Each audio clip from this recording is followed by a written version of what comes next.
Good afternoon, ladies and gentlemen. Welcome in this Motor Valley Fest streamed online on the website motorvalleyfest.it. Now, racing. This round table will tell you about the world of racing because from here stems the history and maybe the very soul of the Motor Valley Fest. What makes sure that this area is pretty different from others and what turned it into a reference point throughout the world, just as Silicon Valley is for technology, is the fact that we manufacture here passion and racing cars. So this is very different from any other area in the world. It's not only about history, it's about the tie between motors and racing. We will talk with four very special hosts, Claudio Domenicali, CEO Ducati and President of Motor Valley, Mattia Binotto, CEO, Team Principal, Scuderia Ferrari, F1, Roberto Dalla, Managing Director and Manager of the Media Center of Formula One, coordinating the video messages of Formula One, and Mr. Maurizio Crispino from the Polytechnic of Milan, with whom we will talk about roads and circuits. Before starting with Claudio Domenicali, we will take a look at the video talking about MotoGP.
Claudio, we've just seen a beautiful video talking about MotoGP, Ducati, passion, history. How much is the racing world for Ducati at the moment? First of all, good afternoon to you all. Thanks for the question. Ducati? And we do have another company here. Well, it's a company that creates production motorcycles and then races, or vice versa. This is really a dilemma.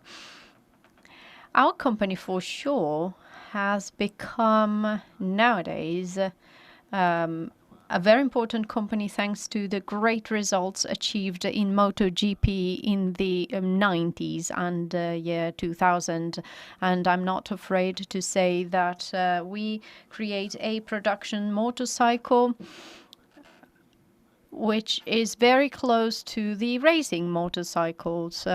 These are very important elements for our fans. We generate a community of fans, actually, not merely customers. Moreover, the research we carry out is then applied on a product that, regarding the features of our brand, it's an extremely dynamic product. So it's in the DNA of the brand. It's very difficult for me to say whether there are some more important features. Talking about technologies and the production product, you had a long story in the Superbike, then you moved to MotoGP and won. Can we say that earlier you had a great transfer of know-how, and nowadays this comes from MotoGP? Well, yes, I would say your interpretation is correct. Nowadays, our production motorcycle is named Panigale, is performing a V engine derived from our MotoGP motorbike created in 2015. Some years ago, therefore. But that inspired us. From that engine of Panigale Stradale, we derived the Superbike engine. So the cycle is MotoGP creates a concept. It's a source of research and cutting-edge testing, and then we create a sportive road motorcycle. From that motorcycle, having all the elements for racing, we derive the racing motorbike that has, by rules, have to come from a production motorcycle.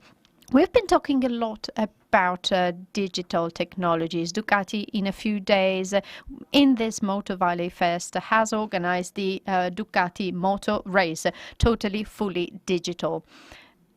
So, 2 wheels, a track,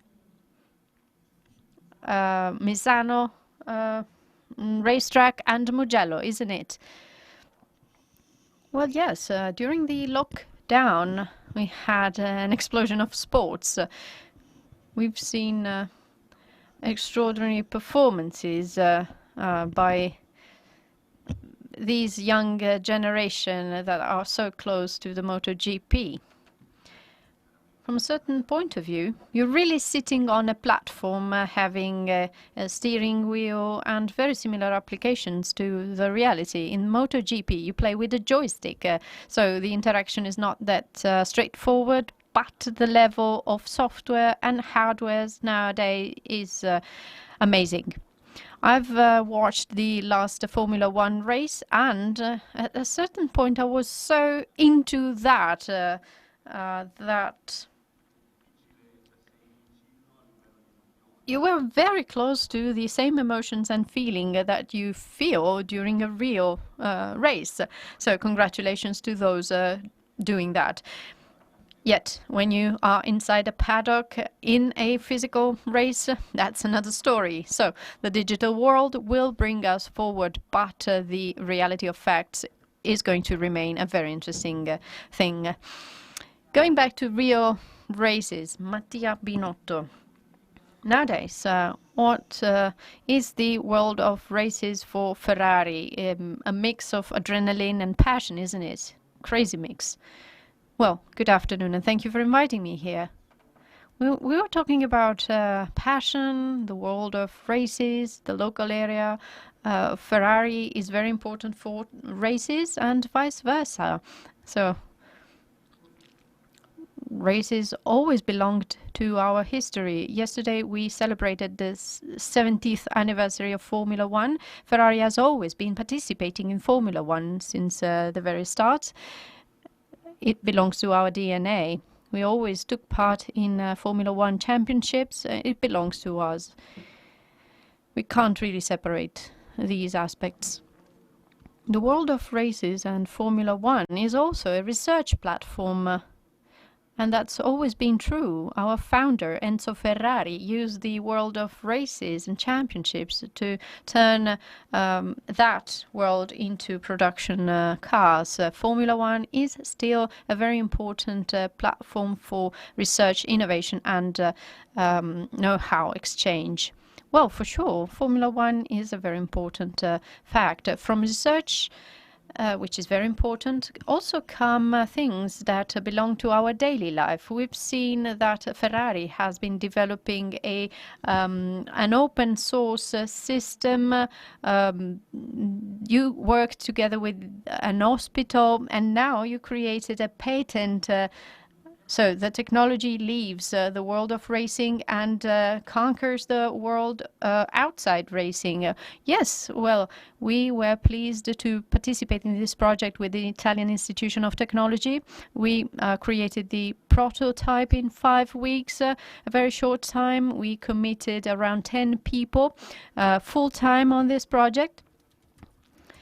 This project had a very important feature, meaning it was available, it was open source. We worked according to the needs of hospitals in Milan and Genoa, and this ventilator was very compact, light, and affordable. These are very important features. We created that in 5 weeks from the very beginning, the design. We worked with the Istituto Italiano della Tecnologia, meaning that we are very proud of what we've done so far, and the project is now available throughout the world, not only to Italy. There are so many countries now. The United States and South America is interested in this project. One aspect regarding youth and pilots, you do have the Ferrari Driver Academy, and Leclerc is also involved that. You also carry out a project with Domenicali, with FDA on Hublot project. Pilots will be here on Saturday. Bonito Vetovica is going to be here. How do you invest as Ferrari in the youth generations? Our academy is a very important investment. We created that a few years ago, and we nurtured very important pilots. Charles, we of course mentioned that example. He grew within our driver academy. He is now an official pilot. We will renew the contract up to 2024. We are fully convinced that he is a talented pilot. Why is that we created this academy? Because we bet on young generations, and also it allows us to nurture these young generations with our values. The hashtag is Essere Ferrari, and we mirror ourselves in this very specific identity. Having pilots with our values and that support and grow under these values is very important. You named FDA Hublot, and we are betting a lot on that as well. Last year was the first occasion in which we participated. Second year of championship, we won the championship with Tonizza. The championship restarted this year, and I might think of creating another academy here. Let's create an academy of young virtual pilots. Why not? Let's make sure young generation get interested in our world. This is key to us. Let's nurture them and make them grow. Talking about pilots, today is a very special day. A few days ago, we came to know that Vettel is not going to be the pilot of Ferrari any longer. I have to mention that. How come you did not come to an agreement with Vettel? How come this separation occurred? Why did you choose science? Does he have specific features? Well, when taking these decisions, it's because we are convinced we made the right decision, and we are pretty happy. We close a cycle with Sebastian. It's been 6 years since Sebastian has been working in our team.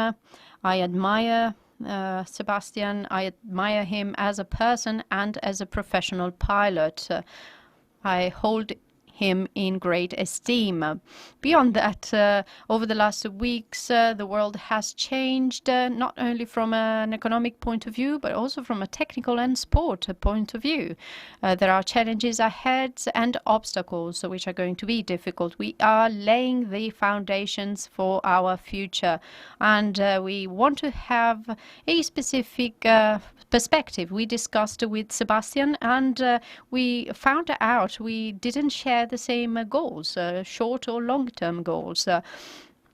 Science is a great addition. He is very smart, young, very young, but he has participated in 5 seasons in the past. He is a strong, reliable pilot that conquers many championship points during races, and I believe that for us, he is a great pilot to be paired to the pure talent of Charles so that he can grow and win. Before moving to Roberto Dalla, let's take a look at another video talking about Formula One.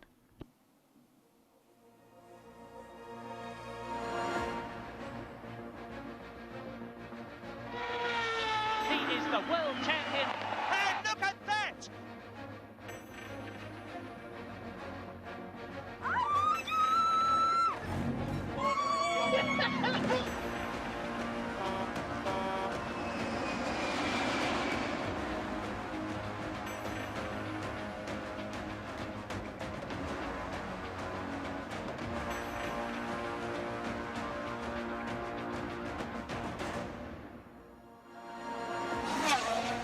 Well, come along then, it's time for qualifying.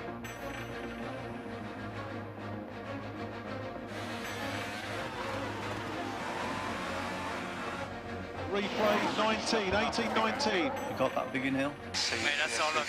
That's all luck. It was on for a very good lap, mate. That was going to be a good lap. Hamilton crosses the line. Wow, was that fast? Did you guys enjoy it? 2 minutes till on air. Snow my one, my the snow my. Here we go. One light, Snow two my lights, and away we go. Heli, heli, roll heli. They're battling on track as well.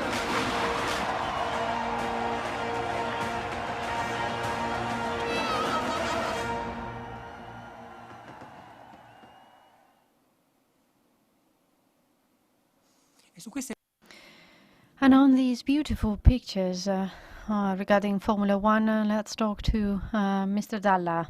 He's been for a long time working in Formula One, and now he's managing director of the Formula One communication.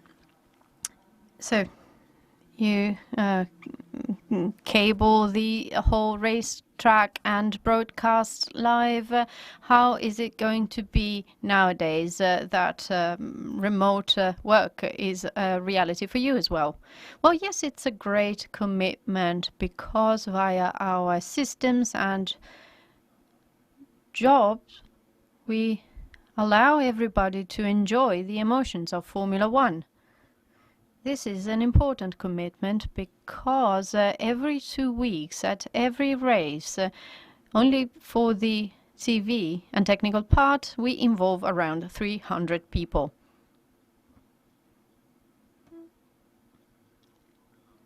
Around 300 tons of materials. We create a kind of city, a village, from which the international direction is broadcasted.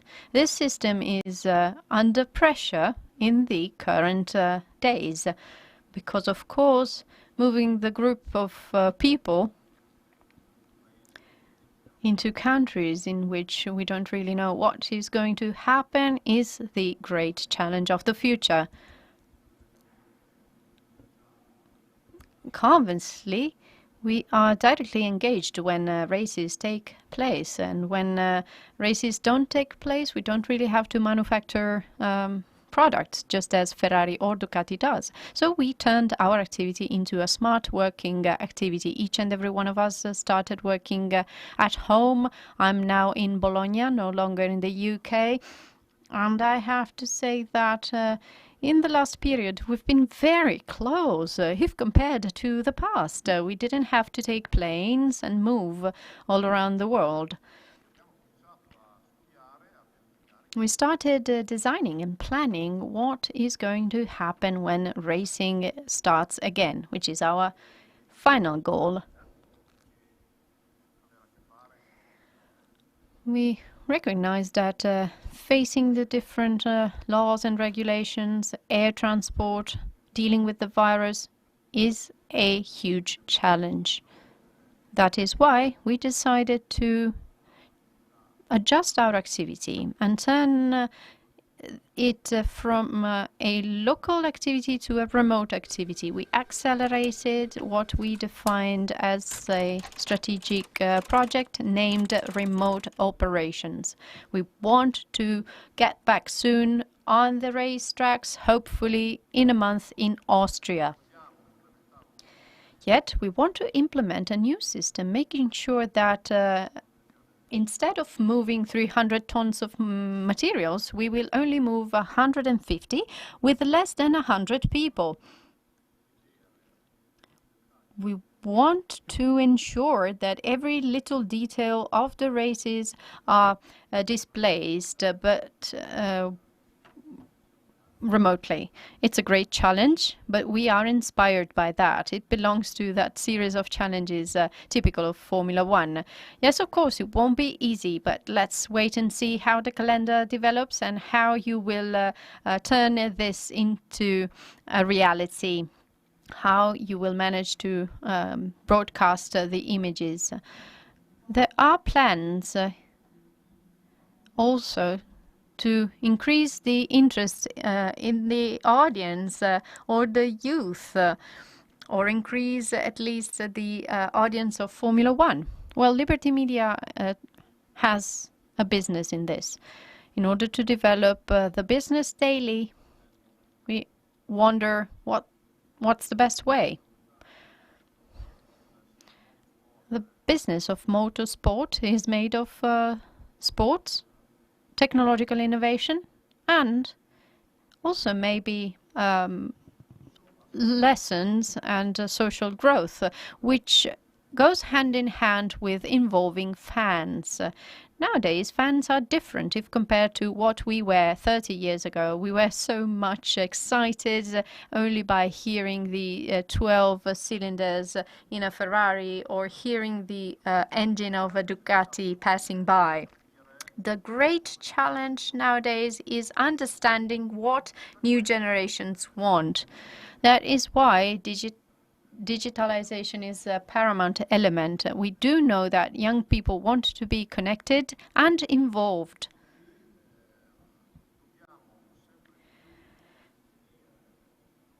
Increasingly, we have to make sure that our fans stand by our side, and we need to understand what they want. Social media and digital systems will provide us with this opportunity. This is a groundbreaking change. We have to take this change into our systems and Formula One to make sure young generations are closer.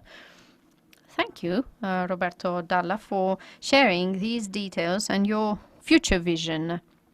Let's move to Professor Maurizio Crispino, teaching railway and airport construction at the Polytechnic of Milan. Good afternoon to you all. Well, I would like to deal with an important aspect with you. Ducati, Ferrari, and the whole racing world teaches us that looking forward to improving performance is key throughout many different racetracks.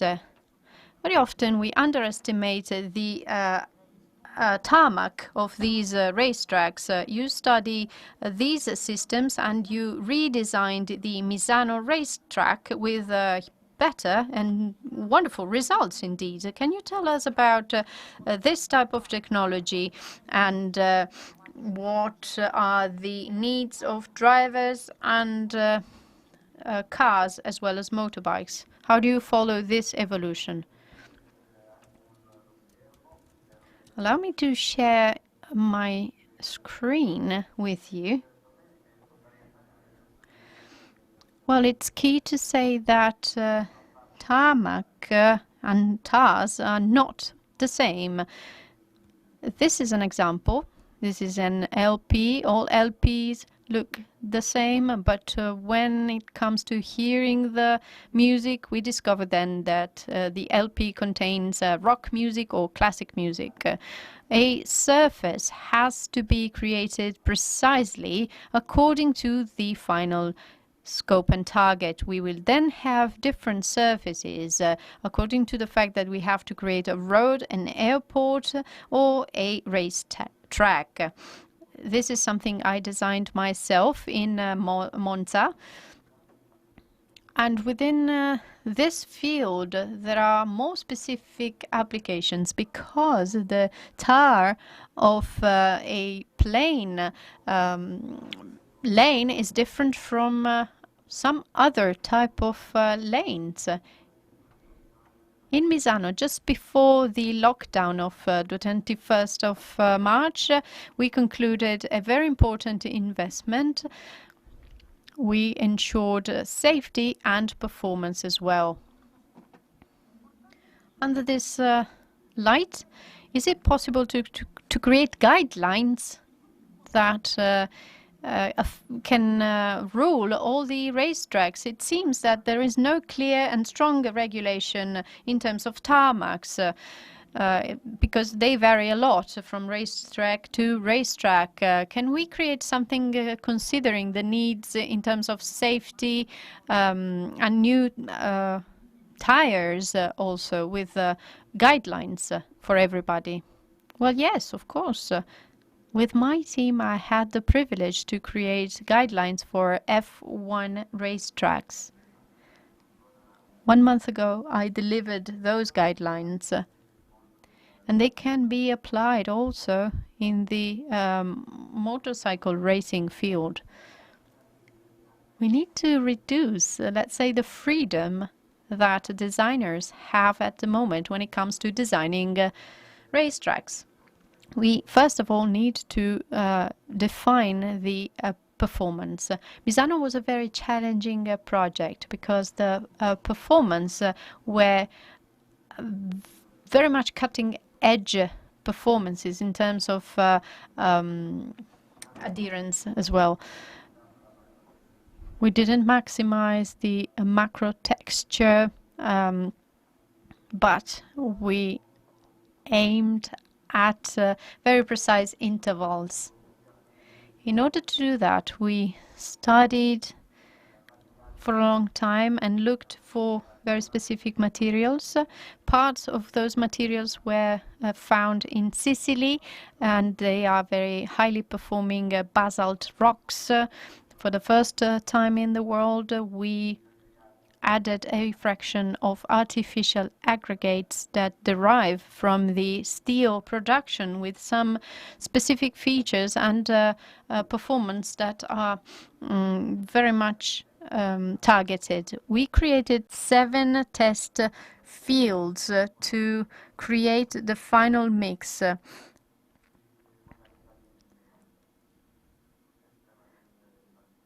So very specific features indeed. To answer your question, guidelines are key, are fundamental to drive all the specialists working in this sector, reducing the freedom that currently exists. Very interesting, the fact that you mix rocks, natural rocks and metallic rocks to get this semi-artificial tarmac, providing high performance. Let's move to the racing world. Mattia Binotto, talking about the future. FIA with Jean Todt, during an interview with Gazzetta dello Sport, is thinking about limiting the expenditure. 135 in the next years, millions. Is this an hypothesis, or Ferrari is already considering that? How do you combine that with technology and development? Well, rather than an hypothesis, it's a tangible reality. These days, we are voting the change in the rules. The budget cap actually has been implemented already in view of 2021 with a cap of 175 million, and we want to reduce that even further, facing this pandemic and the economic crisis. So we have to reduce that to keep that low. We are about to reach an agreement to 145 millions. The cap limits the innovation. Well, Formula One has always had rules and regulations, such as any other sports. Rules and regulations are limits, of course, we set, and then the best team is the team that within the limits can create the most performing product. This new rule is something we have to fulfill within limits and boundaries, and we need to do our best. It won't limit technology and innovation. It's up to us to do our best and tackle these new challenges. Mr. Domenicali, the world of Motor Valley racing, 2 wheels, 4 wheels, well, as Ducati, you are based in the Motor Valley, so you are like the heralds of a world which is mainly based in 4 wheels vehicles. What can a 2-wheel company add within this Motor Valley project? Surely enough, I believe that motorcycles are the younger part of this passionate world. In a way, it's the easiest manner to own an extremely performing vehicle at 16 years old or 18 years old. We are all passionate about cars. And more or less everybody has gone through owning a motorbike. Motorbikes are attractive for young generations because it comes as a natural passage. Owning a dream car manufactured in the Motor Valley means to have a purchasing power that can be reached later in time, during your lifetime, probably in China earlier, but maybe in Europe and the United States slightly later. So what Ducati can bring to the Motor Valley is the ability to speak these languages aimed at young generations. We are working a lot with social medias and Instagram specifically. And we are trying to interpret at best the language of young generations. They have this passion, and it's important for us to speak their own language. Thank you so much. Thank you, Mr. Dalla, Domenicali, Binotto, Crispino. You can, of course, follow all the events of this Motor Valley Fest on the YouTube page, on the website, and on the Gazzetta Motori webpage. Thank you.